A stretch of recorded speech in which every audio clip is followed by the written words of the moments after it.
معايا واحد صاحبي لما عرف ان انا على رجيم الكيتو قال لي انت مش بتاكل بروتين ودهون؟ قلت له ايوه. قال لي هبعت لك سناك مليان بروتين 70% منه بروتين. راح بعت لي الطرد ده بروتين حشرات. تعالوا نفتحهم كده ونشوف هنقدر ناكلهم ولا لا. منهم واحد سموكت، واحد كرانشي، واحد ميكس، وحاطين لهم نكهات كمان. تعالوا نفتحهم مع بعض ونشوف نقدر ناكلهم ولا لا.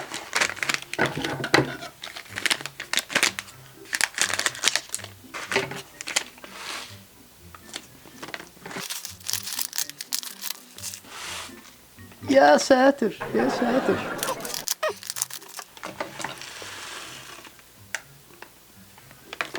منهم واحد ده صرصار. معلش يا جماعة، ده رد الفعل الطبيعي والتلقائي لما تشوف صرصار. ده شكل الحشرات سناك. تمام. هناكلهم ولا لا هنقرر بعد ما نشوف الحلقة يعني. وفي السناك ده يا سيدي تلقى ميكس عبارة عن ديدان زي كده. تمام. في جراد اهي، وفي كمان صراصير. طبعا انا مش همسكها. السؤال دلوقتي، هل اكل الحشرات ليه اضرار؟ وايه فوائده؟ وايه اكتر حشرة بتتاكل على مستوى العالم؟ الاجابة هتصدمك. ما تيجي نشوف.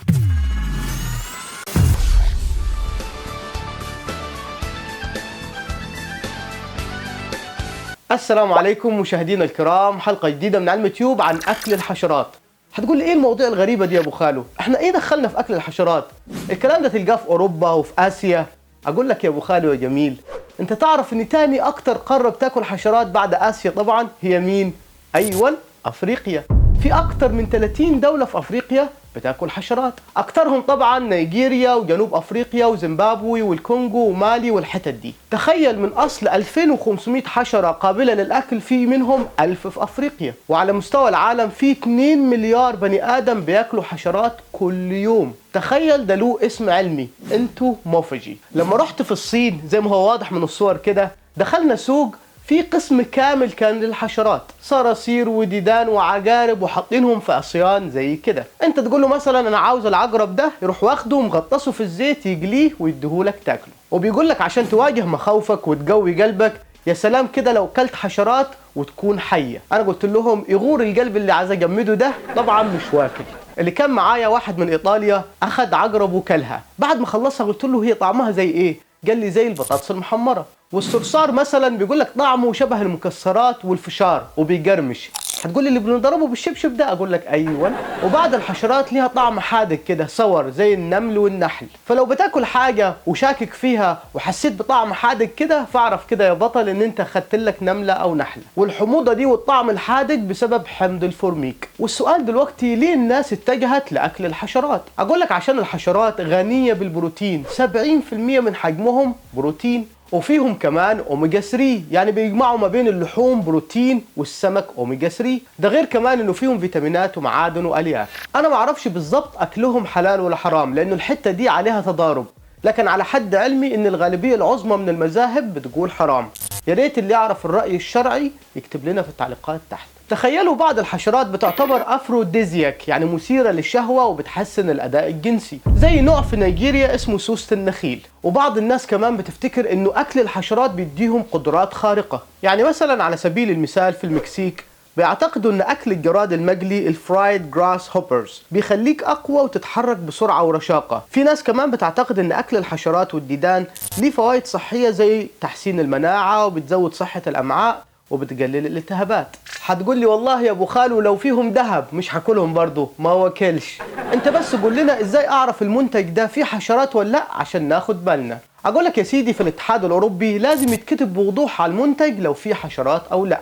وده علشان قوانين الاتحاد الاوروبي صارمة مش زي الصين، وكمان عشان عدد النباتيين عندهم كتير، وبالتالي طبعا مش هياكلوا حشرات. يعني من الاخر مفيش قلق من الحاجات اللي جايه من اوروبا، بيبقى مكتوب عليها. انت تقلق امتى؟ لو الحاجات جات من اسيا. هتقولي بس سؤال يا ابو خالو اوت اوف كيوريوسيتي، هم بيربوا الحشرات دي للاكل ولا بيصيدوها؟ اقول لك يا سيدي، بتتربى في مزارع خاصة. الحشرات والديدان مثلا بتعيش من مدة 4 ل 5 اسابيع، وبعدين بيحطوهم في ثلاجات، وبعدين تتحمص او تتجفف، ويطحنوهم في الاخر على هيئة بودرة. تخيلوا كده، صاحب المخبز ده العيش بتاعه فيه 20% دقيق ديدان، والاقبال عليه يا ابو خالو تاريخي. ولو بتسأل المخبز ده فين، فالمخبز ده في المانيا. والمزرعة دي كمان اسمها انسكت، أكبر مزرعة صراصير وحشرات في العالم، بتنتج آلاف الأطنان من الحشرات يوميا. وبيستخدموا هنا الحشرات في السماد وغذاء الحيوانات اللي الإنسان بعد كده بياكلها. يعني تقدر تقول إن الإنسان بيتغذى عليها بطريقة غير مباشرة. هتقول لي وليه ده كله؟ هي الفراخ قصرت معاهم في حاجة يا أبو خالو؟ أقول لك يا سيدي، لأن الديدان والحشرات مش بتحتاج مساحة كبيرة من الأرض والمية في تربيتهم زي مثلا الفراخ والحيوانات. أديكم مثال، كيلو من البيف أو اللحمة بيحتاج 20 مرة مية أكتر من إنتاج مثلا كيلو من الصراصير. وكمان يا سيدي الصراصير بتستهلك 75% ثاني أكسيد كربون أقل من مثلا الدواجن أو الفراخ.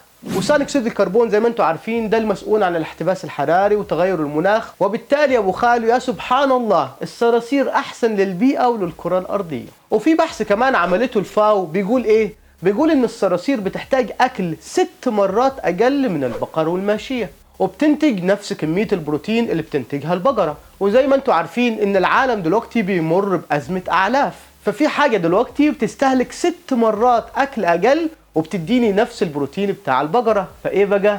هتقولي لا برضو. انت بس قول لنا ايه الاكلات اللي فيها حشرات عشان ناخد بالنا. اقول لك رقم 1 يا ابو خالو البروتين باودر او البروتين شيك، لانها غنية بالبروتين زي ما انتم عارفين. رقم 2 بما انها عبارة عن باودر فتلقاها في الكوكيز والبسكوت والمخبوزات عموما. رقم 3 الشوكولاتة، 4 الكورن فليكس، 5 المكرونة، بس هنا بتكون بكميات قليلة. وكمان ممكن تلقاها في مستحضرات التجميل زي الكريمات واللوشن، وده علشان فيها بروتين كتير وبيبقى ليها فوائد في الجلد والبشرة. هتقولي بس سؤال، هل علامة الضفدع هنا معناها ان الاكل فيه حشرات وضفادع؟ اقول لك الاجابة لا.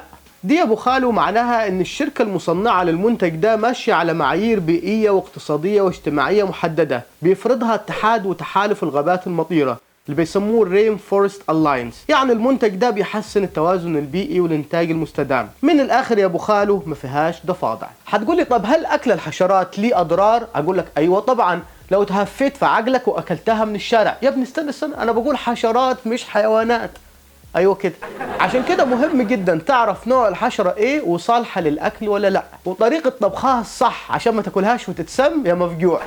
حتى الان يا ابو خالو اكل الحشرات مفيش ليه اثار ضارة، لانه بيتم تربيتهم في مزارع خاصة زي ما قلنا من شوية، وعملوا طبعا الاختبارات اللازمة عشان يتاكدوا ان اكلهم للانسان امن ومفهوش اضرار. بس في مشكلة هنا، انه مفيش قانون بيمنع استخدام الهرمونات والمضادات الحيوية في المزارع دي زي كده مزارع الفراخ، وده طبعا ممكن يبقى فيه خطر على صحة الإنسان. طب السؤال دلوقتي، هل الحشرات مناسبة للناس اللي عندها حساسية؟ أقول لك يا سيدي الحساسية ضد الحشرات نادرة، عشان كده هي مش من ضمن ال 14 مادة اللي بيسببوا الحساسية اللي لازم الشركات تكتبهم على المنتجات وإلا تتعرض للمساءلة القانونية. بس ممكن الناس اللي عندها حساسية من الجمبري والقشريات وعث الغبار المنزلي يبقى عندها حساسية من أكل الحشرات. ومع آخر الحلقة يا أبو خالو، الاتحاد الأوروبي من فترة كده عمل اعتماد لنوعين من الحشرات قابلة للأكل، بس الدنيا اتقلبت السنة دي في 2023 لما أقر بنوعين تاني كمان. يبقى كده يا سيدي في عندك 4 حشرات مسموح بأكلهم في أوروبا اللي هم دول.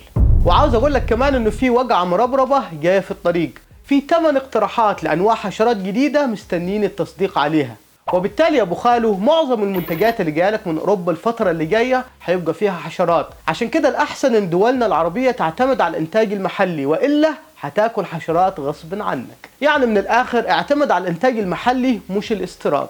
واخيرا نجاوب على سؤال الحلقه، ايه اكتر حشره بتتاكل ومشهوره في العالم؟ تخيلوا الصرصار. في ناس كتير بتاكله سناك ويقول لك بيقرمش كمان. انتوا ايه رأيكم في اكل الحشرات ده؟ قولوا لنا رأيكم في التعليقات تحت. وبكده نكون وصلنا لنهاية حلقتنا من علم تيوب. اشوفكم في حلقة جديدة، ما تنسوش اللايك والشير، والسلام عليكم. علم تيوب is good. علم تيوب is good. وفقرة الشعر النهاردة مع الدكتور ماجد عبد الله، ان الوقت الصعب ده هيمر. تعال نسمع بيقول ايه. يا عالم السر همي انت تعرفه، وأنت تعلم ما في القلب أخفيه. يا عالم السر همي أنت تعرفه، وأنت تعلم ما في القلب أخفيه. قد حطم اليأس آمالي وبعثرها، وبدد الصمت في صدري أمانيه.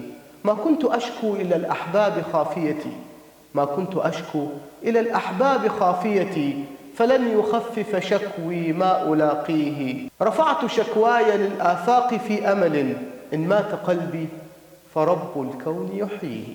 رفعت شكواي للآفاق في أمل، إن مات قلبي فرب الكون يحييه. رب الكون يحييه.